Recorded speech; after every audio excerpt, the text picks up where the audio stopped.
हमने कहा था 21 मार्च हिंदुस्तान की सियासत का एक बहुत बड़ा दिन था और 21 तारीख से चीजें बदलनी शुरू हुई। आज 2 अप्रैल को मंगलवार के दिन आज देश की सबसे बड़ी अदालत सुप्रीम कोर्ट के 3 जज बेंच ने आम आदमी पार्टी के सांसद माननीय संजय सिंह जी की बेल सुनी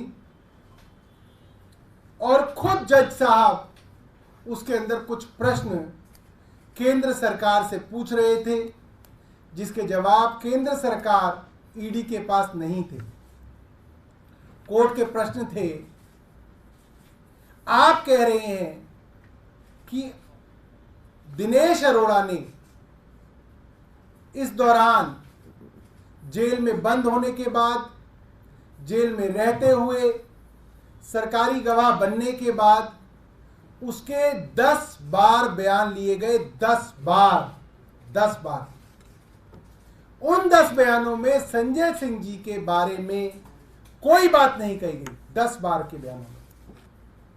उसके बाद दिनेश अरोड़ा को दोबारा गिरफ्तार किया जाता है और उससे 11वां बयान लिया जाता है।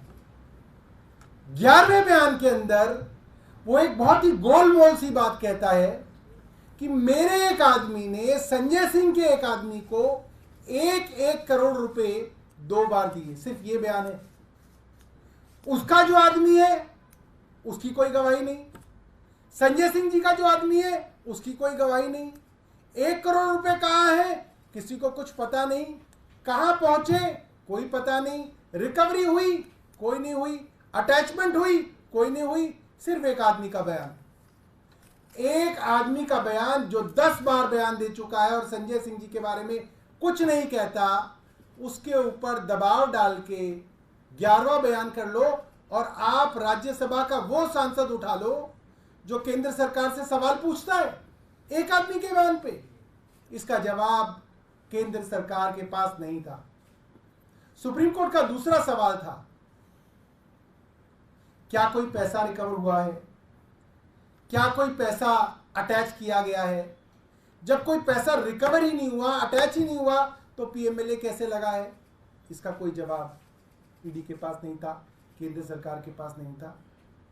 अंततः सुप्रीम कोर्ट ने यह कहा कि यह कैसे मान लिया जाए कि एक गवाह ने 11 बयान दिए, उसमें से 10 आप कूड़े के कचरे के डब्बे में डाल दोगे और एक बयान आप जो उन्होंने संजय सिंह के खिलाफ दिया उसको आप दे दोगे कोर्ट में। यह कैसे फैसला कर सकते हैं आप? बाकी 10 बयान आपने रिकॉर्ड पे क्यों नहीं डाले हैं? इसका जवाब कुछ केंद्र सरकार के पास नहीं था। यह ठीक वही बात है जो मुख्यमंत्री जी ने राउज एवेन्यू कोर्ट में बोली कि एक एक आदमी से 7-7 बार बयान लिए गए हैं। 6 बार उसने कुछ नहीं बोला, आपने उनके बच्चों को जेल में डाल दिया, 6-6 महीने जेल में सड़ाया, फिर आपने मेरे खिलाफ बयान ले लिया, उस बयान पे आपने गिरफ्तार कर लिया। ठीक वैसी ही बात आज सुप्रीम कोर्ट ने पूछी, जिसके बारे में कोई जवाब केंद्र सरकार के पास नहीं था। और सुप्रीम कोर्ट ने लंच आते आते ईडी को यह कहा, अगर आप कोई इंस्ट्रक्शन लाते हैं तो लेके आइए, वरना हम इनको रिहा करेंगे और रिहाई में जो हम जजमेंट लिखेंगे वो आपके पूरे केस को तहस नहस कर देगा, उसके रिपरकशंस होंगे। और डर के ईडी के पास कोई रास्ता नहीं बचा, बजाय इसके कि संजय सिंह जी को बेल मिल सके। और एक फाइनल बात मैं आपको बता दूं कि जो सेक्शन 45 है पीएमएलए का, जिसकी वजह से अक्सर बेल नहीं मिलती, वो इतना कठिन और क्रूर सेक्शन है। वो सेक्शन मैं आपको अगर पढ़ के बताऊंगा तो उसके अंदर ये है, the court should be satisfied that the accused is not guilty of the offence. ये ट्विन कंडीशन है। और अगर कोर्ट इसमें जमानत दे रहा है तो इसका मतलब यह है कि कोर्ट को ये लगता है कि संजय सिंह जी बेगुनाह हैं। और ये कोई छोटा मोटा कोर्ट नहीं है, देश की सबसे बड़ी अदालत है जो संजय सिंह जी को आज बेल दे रही है। मुझे लगता है कि आज पूरे देश की लोकतंत्र के लिए एक बहुत बड़ा दिन है, बहुत खुशी का दिन है, बहुत उम्मीद का दिन है कि शायद कुछ लोग अब जेल से बाहर निकल के इस देश के लोकतंत्र को बचा लें। मैं आतिशी जी से कहूंगा कि वो अपनी बात रखें।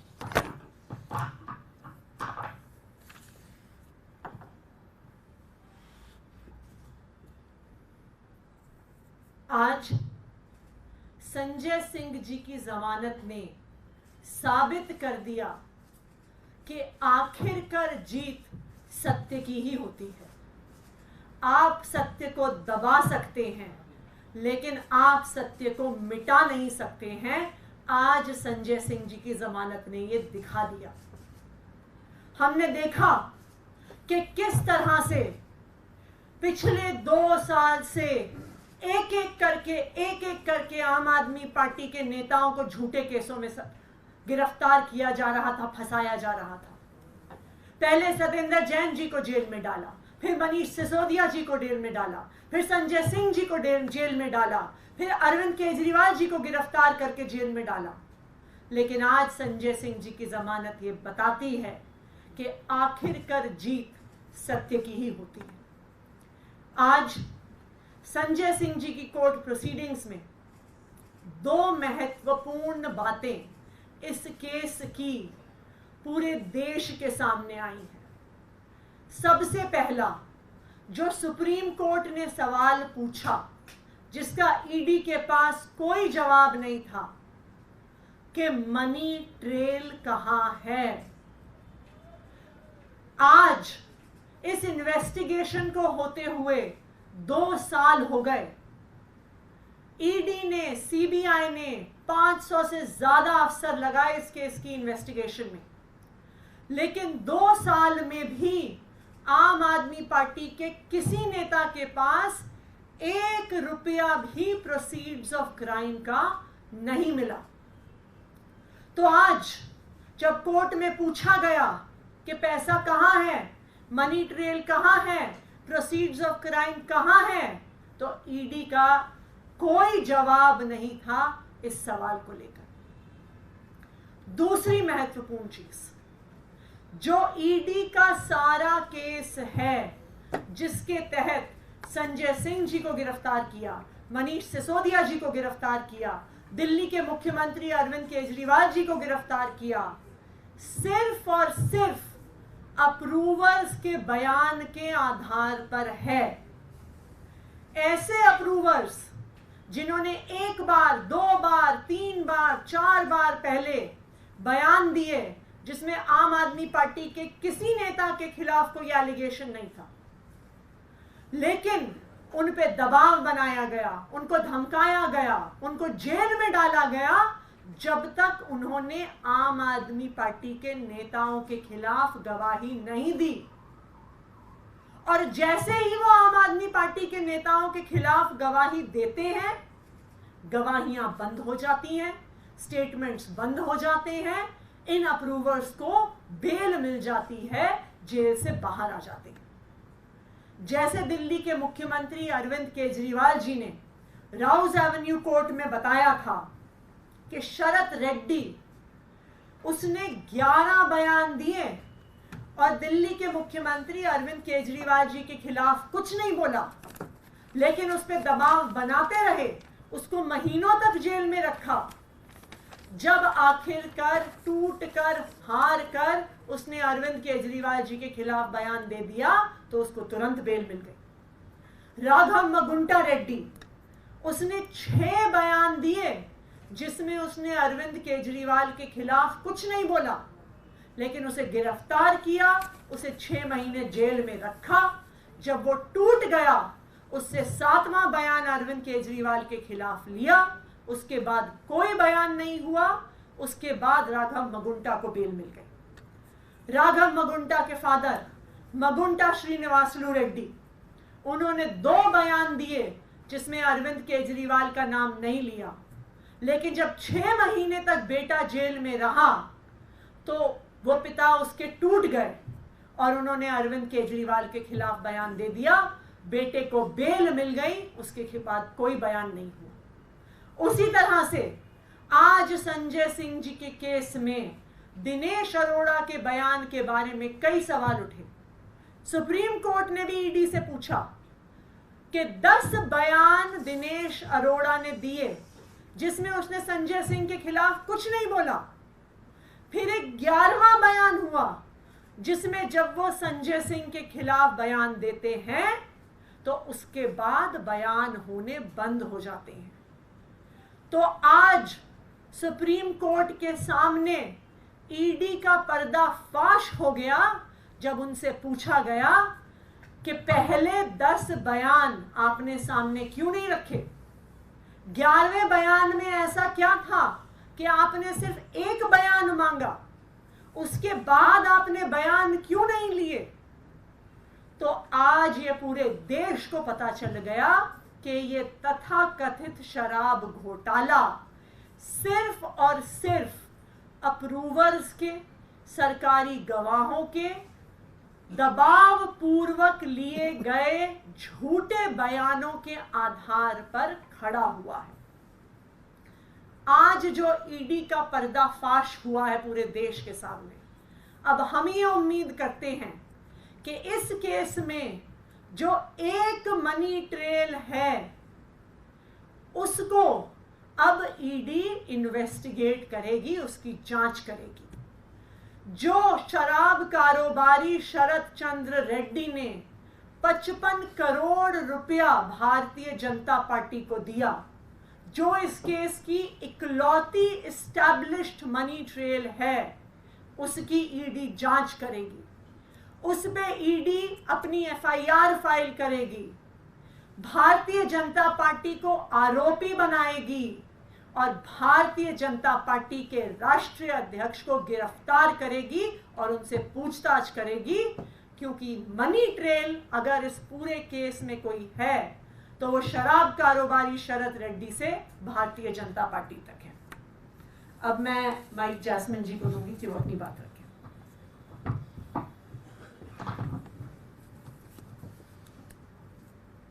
सबसे पहले मैं इतना ही कहूंगा कि सत्यमेव जयते। आज केवल आम आदमी पार्टी के लिए नहीं, देश के हर एक देशभक्त के लिए जिसको सच में विश्वास है, जिसको भारत के संविधान में विश्वास है, उसकी आज जीत हुई।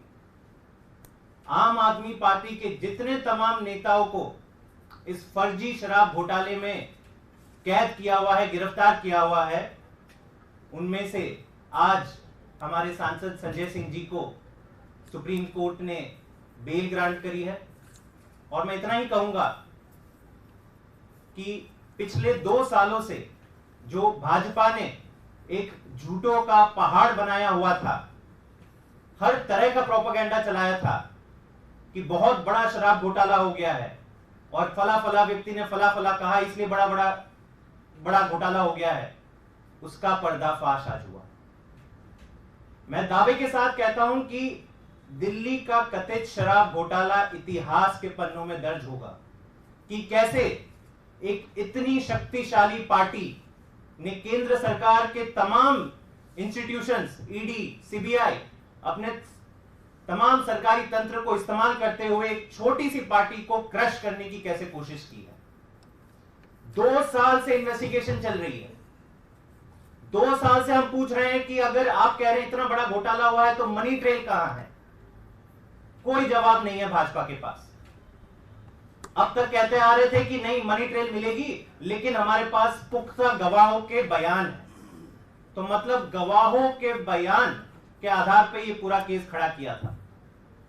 आतिशी जी और सौरभ जी ने बताया कि ये किस प्रकार के बयान इन गवाहों के द्वारा लिए गए, कैसे खुलेआम कानून का मजाक बनाया गया। आपसे हम तब तक बयान लिया करेंगे, आपको तब तक जेल में डालोगे जब तक आप एक आम आदमी पार्टी के बड़े नेता का नाम नहीं लेते। तो किसी ने किसी का नाम लिया, किसी ने किसी का नाम लिया। कई विटनेसेस तो खुद कोर्ट में जाके बोल चुके हैं कि हमें डराया जा रहा है, हमको धमकाया जा रहा है, किसी के तो कान के पर्दे फट गए हैं, खून बहा है। हमारे परिवार को भी प्रेशर किया जा रहा है। ये सारे चीज विटनेसेस ने खुद कोर्ट के सामने रखी है और यही सारी चीजों को ध्यान में रखकर आज का ऐतिहासिक निर्णय माननीय सुप्रीम कोर्ट ने लिया है। अब जब से ये निकल के आया है पिछले कई दिनों से, एक एक करके सारे बयान इनके जो फर्जी निकले हैं, तो इसका जवाब भाजपा के पास नहीं। हम हर दिन उनके नेताओं के बयान सुनते हैं। पहले कहते थे नहीं, इतने हमारे पास सरकारी गवाहों के बयान हैं। पिछले कुछ दिनों से उनका रुख बदल गया है। जब आप उनको पूछते हो कि शरद रेड्डी का क्या मतलब है, उसके 55 करोड़ का क्या एक्सप्लेनेशन है, तो चुप हो जाते हैं पूरी तरह से भाजपाई। जब हम पूछते हैं कि मगुंटा रेड्डी, जिनके बयान पे आपने अरविंद केजरीवाल जी को अंदर कर दिया, उसको एनडीए का टिकट कैसे दे दिया, वो मोदी जी का पोस्टर लगा के प्रचार कर रहे हैं लोकसभा चुनाव में, और उनके बयान के आधार पर आपने एक सिटिंग मुख्यमंत्री को अंदर बंद कर दिया, तो चुप हो जाते हैं भाजपाई। जवाब केवल एक आता है, अरे भाई साहब ये सारे तर्क देने हैं तो कोर्ट में दीजिए ना, कोर्ट से आपको बेल क्यों नहीं मिल रही। मतलब जवाब कुछ नहीं है उनके पास, केवल ये कहते हैं कि नहीं कोर्ट से बेल नहीं मिली मतलब आप लोग दोषी हो। आज जब ये सारी सुनवाई सुप्रीम कोर्ट में हुई और आज जो डिसीजन आया, मेरे ख्याल से आज भाजपा को, देश को जवाब देना चाहिए कि क्या मजाक बना दिया है आपने पूरे देश का, देश के कानूनी व्यवस्था का। पूरा का पूरा फर्जी केस आपने एक पार्टी के तमाम शीर्ष नेतृत्व को अंदर बंद कर दिया, उल्टा धमकी दे रहे हैं। आतिशी जी को धमकी आई है, सौरभ भारद्वाज जी को धमकी आई है, दुर्गेश पाठक, राघव चड्ढा कह रहे हैं कि अब दूसरी और तीसरी पंक्ति के नेताओं को भी जेल में डाल देंगे। गजब की तानाशाही है।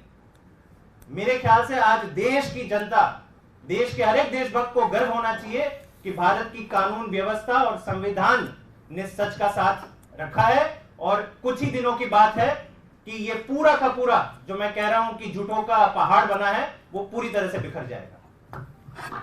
एक बात मैं अपने भारतीय जनता पार्टी के मित्रों के लिए कहना चाहता हूं।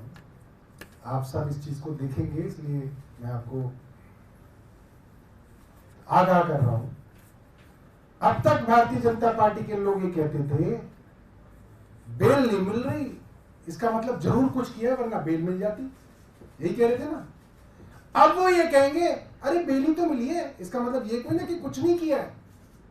ये फर्क आपको आज से दिखेगा, क्योंकि चिट भी हमारी, पट भी हमारी, और सिक्का मोदी जी का, ये उनका मानना है।